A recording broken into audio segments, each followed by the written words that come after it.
Assalamualaikum warahmatullahi wabarakatuh.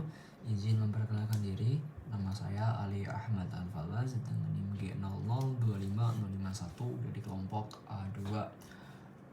Pada video kali ini saya akan menjelaskan mengenai yang pertama, pembagian lapisan dinding abdomen anterolateral dan juga posterior. Dimulai yang dari anterolateral. Jadi dinding abdomen anterolateral itu tersusun dari beberapa lapisan, dimulai dari yang superficialis atau yang paling luar sampai ke paling dalam atau profunda. Yang pertama ada kulit, yang kedua ada fascia superficialis yang disusun oleh dua fascia, ada fascia Camper dan fascia Scarpa. Lalu ada fascia profunda serta ada otot-otot dinding abdomen yang disusun oleh musculus obliquus externus dan internus abdominis, ada musculus transversus abdominis, rectus abdominis, serta ada musculus pyramidalis abdominalis. Lalu ada fascia transversalis, ini tadi ya yang otot-otot abdomen di sini. Lalu ada fascia transversalis serta fascia extraperitonealis atau jaringan lemak panniculus adiposus. Lalu yang terakhir ada peritoneum parietal. Sedangkan dinding abdomen posterior itu ya sama, satu kulit, fascia superficialis dorsi, lalu ada 4 lapisan otot kuat yang membantu stabilitas postur tubuh kita, yang membantu agar tubuh kita tetap tegak. Yang pertama, lapisan pertama ada musculus latissimus dorsi, lapisan kedua ada musculus obliquus externus abdominalis, ada longissimus dorsis, lalu yang lapisan ketiga ada musculus obliquus internus abdominalis, yang keempat ada yang utama ada musculus quadratus lumborum serta ada musculus transversus abdominalis yang dibungkus atau dilapisi oleh fascia thoracolumbalis dan juga peritoneum parietal. Lalu soal yang kedua mengenai sistem otot yang ada di abdomen. Jadi secara garis besar itu otot yang di abdomen itu dibagi menjadi 2 kelompok utama. Ada otot vertikal dan juga otot flat datar. Untuk otot yang vertikal itu ada rectus abdominis yang membentuk gambaran six pack melalui persilangan dari intersectio tendiniae, ini yang putih,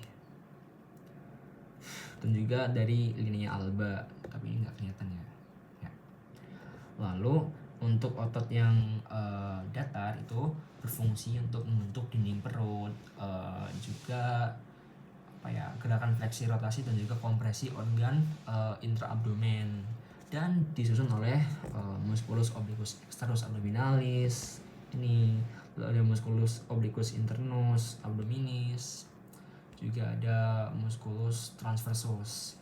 Nah, dan kombinasi kontraksi dari semua otot itu perlu atau penting untuk mendapatkan tampilan six pack. Lalu untuk soal yang ketiga yaitu organ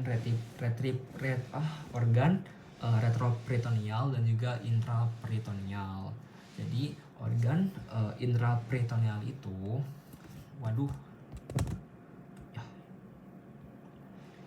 Jadi organ intraperitoneal itu organ yang sepenuhnya dibungkus oleh peritoneum atau peritoneum, dan juga digantung oleh mesenterium nantinya. Meliputi organ lambung, hati, lien, limfa, dan juga usus halus serta kolon transversum dan juga kolon sigmoid.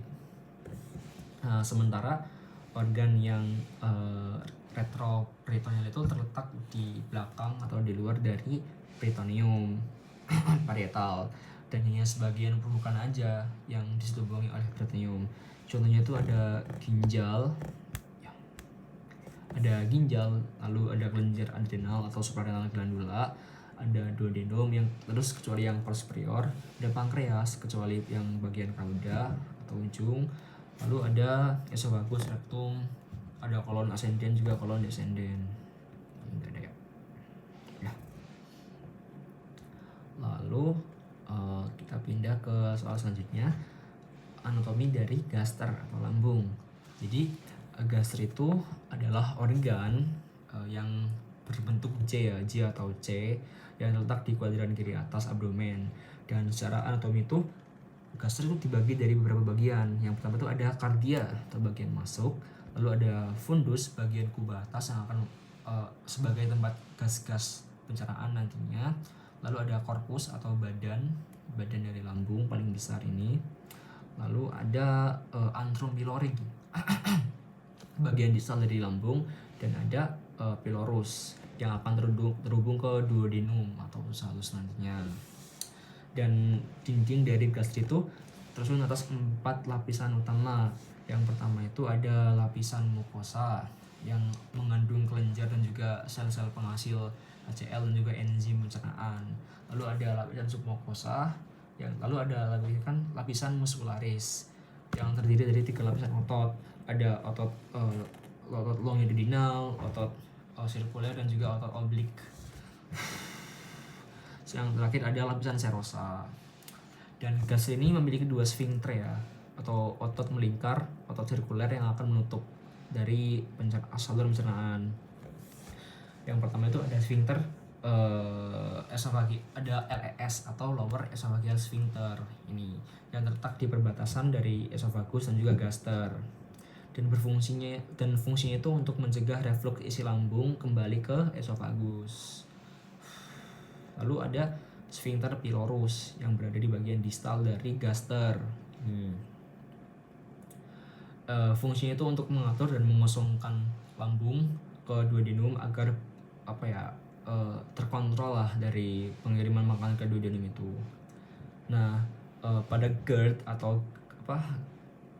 pokoknya GERD lah, esophageal reflux disease, itu yang terganggu itu ada di sini, ada di LES. Jadi otot sfinkter di sini tuh lemah sehingga tidak mampu untuk menahan dari tekanan gas serta asam lambung, sehingga akan naik dan membakar dan akan melukai dari esofagus dan akan memberikan sensasi terbakar atau heartburn pada dada kita.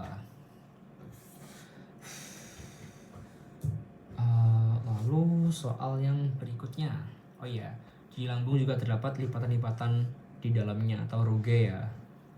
Berfungsi itu untuk memperluas permukaan dari lambung. Selanjutnya ada bagian letak-letak dari appendix.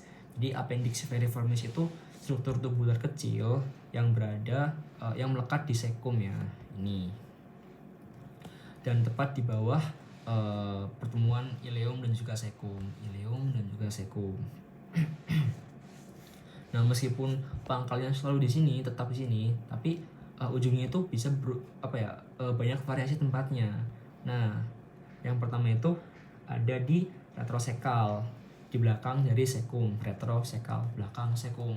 Lalu ada pelvis, nah yang mengarah ke dalam pelvis atau dekat organ reproduksi atau kandung kemih. Lalu ada subsekal, di belakang dari sekal. Lalu ada pre-ileal, di depan dari ileum, dan juga ada post-ileal atau di belakang dari ileum. Lalu ya sudah semua. Lalu di dalam pemeriksaan fisik dari appendix ini biasanya itu memakai proyeksi dari McBurney's point, dan nama garis dan titiknya itu antara lain menggunakan McBurney line atau garis imajiner yang ditarik dari spina iliaca anterior superior atau sias ke umbilicus akan ditarik. Lalu ada McBurney's point atau titik McBurney yang dimulai dari sepertiga bagian lateral dari sias menuju umbilicus. Mungkin itu saja dari saya. Maaf bila banyak salah kata dan kurang dari penjelasan. Wassalamualaikum warahmatullahi wabarakatuh.